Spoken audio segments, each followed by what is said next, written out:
All right, Bucky, let's take a look here at the New York Jets. And this is a roster that does need some help. You're picking up there that high for a reason. You've taken care of their first pick here in your mock draft, and you've given them one of the best defensive players in the entire draft class, in Jonathan Allen. Jonathan Allen is a big player. I think he gives them an opportunity to jettison either Muhammad Wilkerson or Sheldon Richardson for additional assets on offense or defense if they want to trade those guys. All right, that's pick number 6. Now we go to the second round. It's pick number 39, and we're looking on the offensive side of the ball and looking for a wide receiver to upgrade here, another weapon to put in the mix. I'm going to go East Carolina and Zay Jones, who has the production that is off the charts. And then we watch him at the Senior Bowl, what he's done at the Combine. I think he's aced those postseason tests, Buck. He has that size and physicality to play on the outside and a little bit quicker and a little bit faster than we gave him credit for. Very experienced player, tremendous production, and he really showed up well at the Senior Bowl. I think he can come in right away and be a plug-and-play player.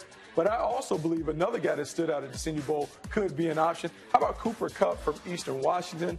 Productive player, nice size. I believe he can be a nice possession receiver, catch the ball over the middle of the field, maybe be a nice replacement eventually for Eric Decker. All right, so now we've taken care of some things here on offense. Let's go back to the defense in the third round. Let's go to the secondary.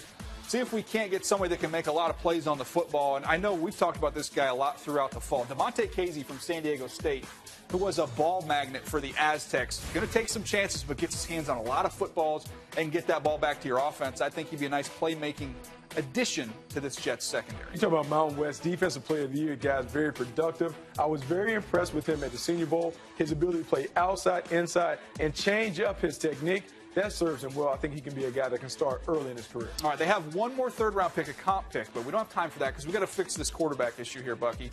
You look at what they have. Bryce Petty, I think, probably the guy right now, but they have some other options, either in the draft or in free agency. What should they do? I think this is a win-now team, meaning they have to win to retain their job. So I'm going to go in the free agent market, and I'm going to go and get Jay Cutler. And part of the reason I want Jay Cutler is I believe he's the most talented option available on the market. Yes, we can talk about the body language, but if I'm going to go down, I'm going to go down with someone who can make all the throws. He certainly can make all the throws. That's who should be the starting quarterback for the Jets. All right, new look offense here for the Jets with Jay Cutler at quarterback. All right.